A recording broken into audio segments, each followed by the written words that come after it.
Hello दोस्तों, स्वागत है मेरे यूट्यूब चैनल ITI ऑनलाइन में। दोस्तों, आज हम इस वीडियो में साउथ ईस्ट सेंट्रल रेलवे के बारे में बात करेंगे, जिसमें अप्रेंटिसशिप निकली हुई है SECR रीजन में। नागपुर का ये हमारा डिवीज़न है। तो ये जान लेते हैं कौन कौन से ट्रेड वाले इसमें एलिजिबल हैं, क्या क्या क्वालिफिकेशन मांगी गई है, कितनी वैकेंसी निकली हुई है, कौन कौन सी पोस्ट पे। चलिए दोस्तों, वीडियो को शुरू कर लेते हैं। दोस्तों, ये सबसे पहले मैं आपको बता दूँ, ये अप्रेंटिसशिप है नागपुर की तरफ से निकली, engagement of act apprenticeship 1961 act के तहत। यहाँ पर डेट आप देख सकते हैं 5/4/2025 से 4/5/2025, यानी कि 5 अप्रैल से ये फॉर्म भरना आपका स्टार्ट हो जाएगा और इसकी लास्ट डेट 4 मई 2025 रखी गई है। यहाँ पे जैसे कि मैं पिछले वीडियो में बताता आ रहा हूँ, www.apprenticeship.india.gov.in पे जाके आप इस वेबसाइट पे जाके जल्दी से ही आप अपना रजिस्ट्रेशन पूरा करा लीजिए, जिसमें अपनी पर्सनल डिटेल पूरी फिल कर लीजिए। कोई भी आपको जब भी अप्रेंटिसशिप करनी है तो इसमें मैंने वीडियो बना दी है कैसे अप्लाई करना है। तो आप जाके इस साइट पे विज़िट कर लीजिए, पहले मेरा वीडियो देख लीजिए, उसके बाद आप आसानी से इसको कर पाएंगे। तो ये कौन कौन से वर्कशॉप में निकला हुआ है दोस्तों, ये नागपुर डिवीज़न के workshop Motibagh, Nagpur of south east central railway. जो भी आसपास के छात्र हैं वो इसमें अप्लाई ज़रूर करें।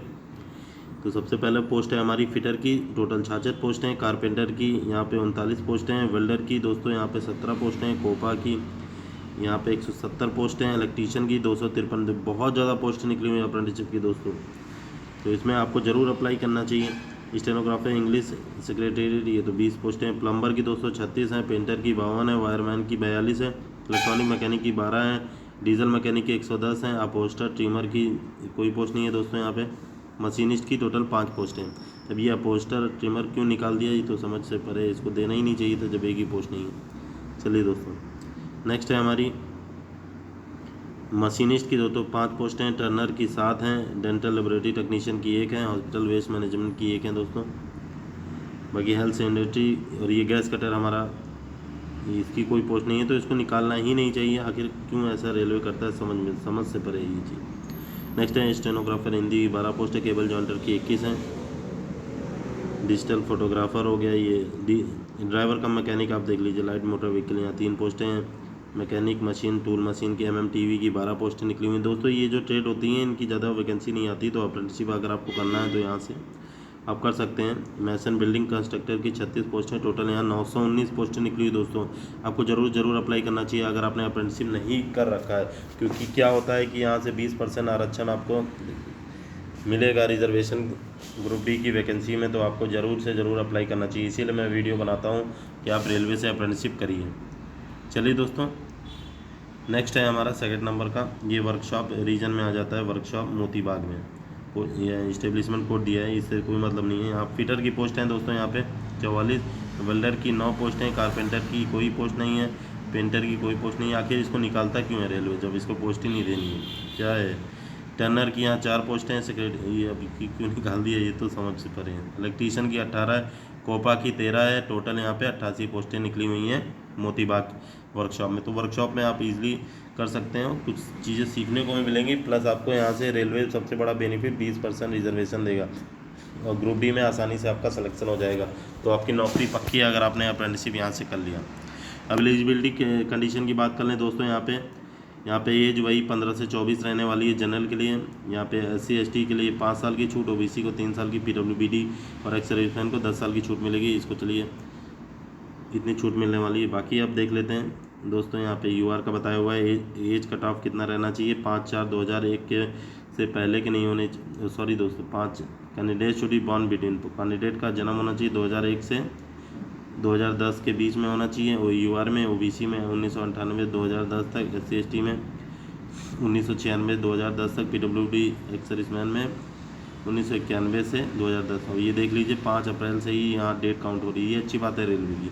बाकी एग्ज़ामों जुलाई से करता है और जनवरी से उनका ALP टेक्नीशियन का एग्ज़ाम होता है, तो ये चीज़ों पे ध्यान देने की ज़रूरत है रेलवे को।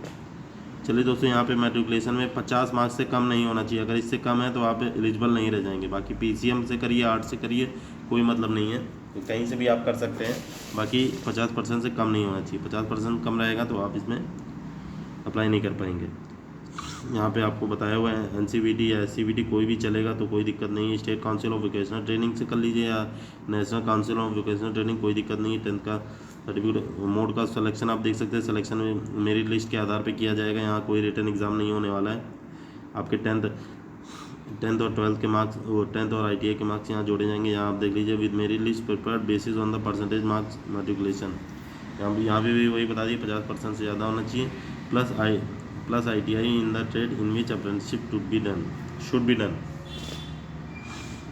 यहाँ पे टाई के मार्क्स पे कैसे कैसे जोड़ेंगे वही चीज़ बताइए। बाकी आपको 2 डिवीज़न में जॉब मिले। Candidate have to choose either, इनमें से एक डिवीज़न को चूज़ करना है, या नागपुर डिवीज़न या मोतीबाग नागपुर डिवीज़न। जो भी आसपास के छात्र जिनको जो भी क्षेत्र पास लगता है वहीं से वो अप्लाई करें। ट्रेनिंग पीरियड यहाँ 1 साल का रहने वाला है। 7,700 रुपये।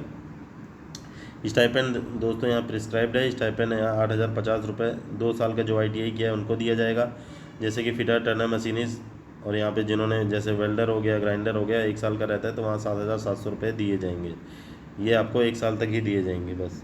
उसके बाद आप अप्रेंटिसशिप के बाद आप एग्ज़ाम दीजिए और फिर से सिलेक्शन ले जाइए। मेडिकल फिटनेस, एक्स सर्विसमैन, तो इसमें कुछ खास नहीं है। एग्रीमेंट सर्टिफिकेट के बारे में तो मैं इस वीडियो में नहीं बना सकता क्योंकि बहुत लंबा हो जाएगा। बाकी वीडियो अच्छी लगी तो प्लीज़ एक लाइक और चैनल को सब्सक्राइब कर लीजिएगा। और कोई भी डाउट आता है अगर आपको कि कैसे अप्रेंटिसशिप का क्या क्या कौन सा सर्टिफिकेट भरना है, क्या करना है, तो उसमें आप कमेंट करके पूछ सकते हैं। वीडियो ज़्यादा लंबी ना हो इस वजह से मैं इस पर एक डिटेल वीडियो बाद में बनाऊँगा। चलिए मिलते हैं नेक्स्ट वीडियो में।